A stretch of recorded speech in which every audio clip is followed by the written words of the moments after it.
بسم اللہ الرحمن الرحیم۔ السلام علیکم حاضرین، ہم آپ کو اپنے چینل انفارمیشن انسائیکلوپیڈیا میں خوش آمدید کہتے ہیں۔ آج 11 ستمبر 2020 کا دن ہے۔ آج کے دن کے حوالے سے تاریخی معلومات شیئر کرنے جا رہا ہوں۔ 11 ستمبر 1948 یوم وفات قائد اعظم محمد علی جناح۔ قائد اعظم محمد علی جناح کی بیماری اور وفات کا مفصل حال۔ قائد اعظم کے مرض الموت کا مفصل حال بیان کر رہا ہوں۔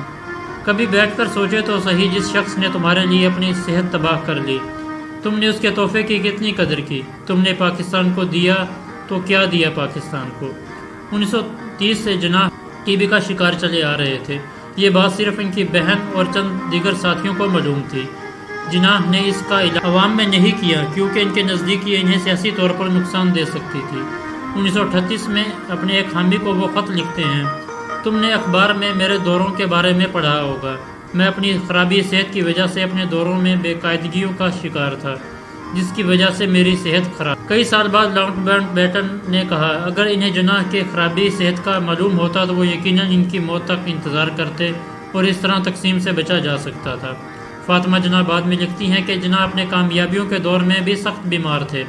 وہ جنون کی حد تک پاکستان کو سہارا دینے کے لیے کام کرتے رہے، اور ظاہر سی بات ہے کہ انہوں نے اپنی صحت کو مکمل نظر انداز کر دیا تھا۔ جناح اپنے میز پر کراؤن اے سگریٹ اور کیوبا کا سگار رکھتے تھے، اور پچھلے 30 سال میں انہوں نے سگریٹ نوشی بہت زیادہ کر دی تھی۔ گورنمنٹ ہاؤس کراچی کے پرائیویٹ حصے میں وہ لمبے وقفے آرام کے واسطے لینے لگے تھے۔ فاطمہ جناح اور ذاتی عملے کو ہی ان کے قریب رہنے کی اجازت تھی۔ جون 1948 میں وہ فاطمہ جناح کوئٹہ روانہ ہوئے، جہاں کی ہوا کراچی کے مقابل سرد تھی۔ وہاں بھی انہوں نے مکمل آرام نہ کیا، بلکہ انہوں نے کمانڈنٹ اینڈ سٹاف کالج کے افسروں کو خطاب کرتے ہوئے کہا، آپ دیگر افواج کے ساتھ پاکستان کے لوگوں کی جان و مال و عزت کے محافظ ہو۔ وہ 1 جولائی 1948 کو کراچی روانہ ہوئے، جہاں انہوں نے اسٹیٹ بینک آف پاکستان کے جلسے سے خطاب کیا۔ اسی شام کینیڈا کے تجارتی کمیشن کی جانب سے آزادی کے حوالے سے منعقدہ تقریب میں شرکت کی، جو ان کا آخری عوامی جلسہ ثابت ہوا۔ 6 جولائی 1948 کو جناح واپس کوئٹہ روانہ ہوئے، اور ڈاکٹروں کے مشورے پر آپ مزید اونچے مقام زیارت منتقل ہو گئے۔ اسی دوران میں جناح کا مسلسل طبی معائنہ کیا گیا، اور ان کی طبی نزاکت دیکھتے ہوئے حکومت پاکستان نے بہترین ڈاکٹروں کو ان کے علاج کے لیے روانہ کیا۔ مختلف ٹیسٹ ہوئے جنہوں نے ٹی بی کی موجودگی اور پھیپھڑوں کے سرطان کا بتایا۔ جناح کو ان کی صحت کی جانکاری دی گئی، اور انہیں ڈاکٹروں کو اپنی حالت کے حوالے سے آگاہ رکھنے کا کہا گیا۔ نیز فاطمہ جناح کو بھی ان کا خیال رکھنے کا کہا گیا۔ انہیں اس کے دوران معجزاتی دوائی سٹریپٹومائسن دی گئی، لیکن کچھ افاقہ نہ ہوا۔ لوگوں کی نماز عید میں ان کے لیے کیے گی خصوصی دعاؤں کے باوجود ان کی صحت برابر گرتی رہی۔ انہیں آزادی کی سالگرہ سے ایک دن قبل 13 اگست 1948 کو کم اونچے مقام کوئٹہ لایا گیا۔ انہوں نے اس دن کی مناسبت سے ایک پیغام جاری کیا۔ ان کا اس وقت وزن گر کر محض 36 کلو رہ گیا تھا۔ ڈاکٹروں کو یقین تھا کہ اگر اس کی حالت میں انہیں کراچی میں زندہ حالت میں لے جایا گیا تو تب بھی وہ کم عرصہ ہی زندہ رہ پائیں گے، لیکن جناح کراچی جانے پر تذبذب کا شکار تھے۔ وہ نہیں چاہتے تھے کہ ان کے معالج انہیں بیکار اسٹریچر پر بٹھا کر معذور خیال کریں۔ 9 ستمبر 1948 کو قائد اعظم محمد علی جناح کو نمونیا نے آ گھیرا۔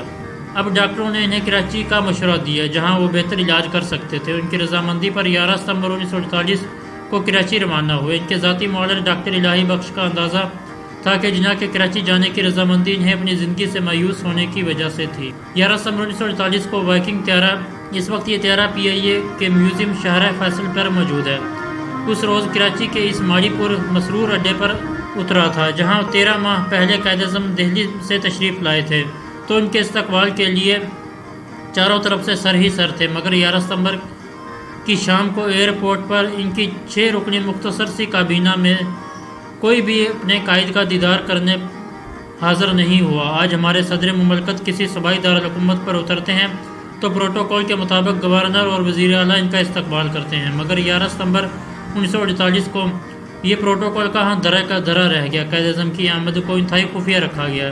انہیں ایک اسٹریچر پر ایمبولینس میں ڈال دیا گیا۔ ان کے پیچھے گورنر جنرل کی سرکاری کیڈلک کار تھی، جس میں ان کا ڈاکٹر اور دوسرا سٹاف بیٹھ گیا تھا، اور پیچھے ایک ٹرک تھا جس میں قائد اعظم کا سامان رکھا تھا۔ نامعلوم وجہ سے قائد اعظم کی ذاتی گاڑی رولس رائس کیڈلک، جو اب میوزیم میں محفوظ ہے، ایئرپورٹ نہ پہنچ سکی۔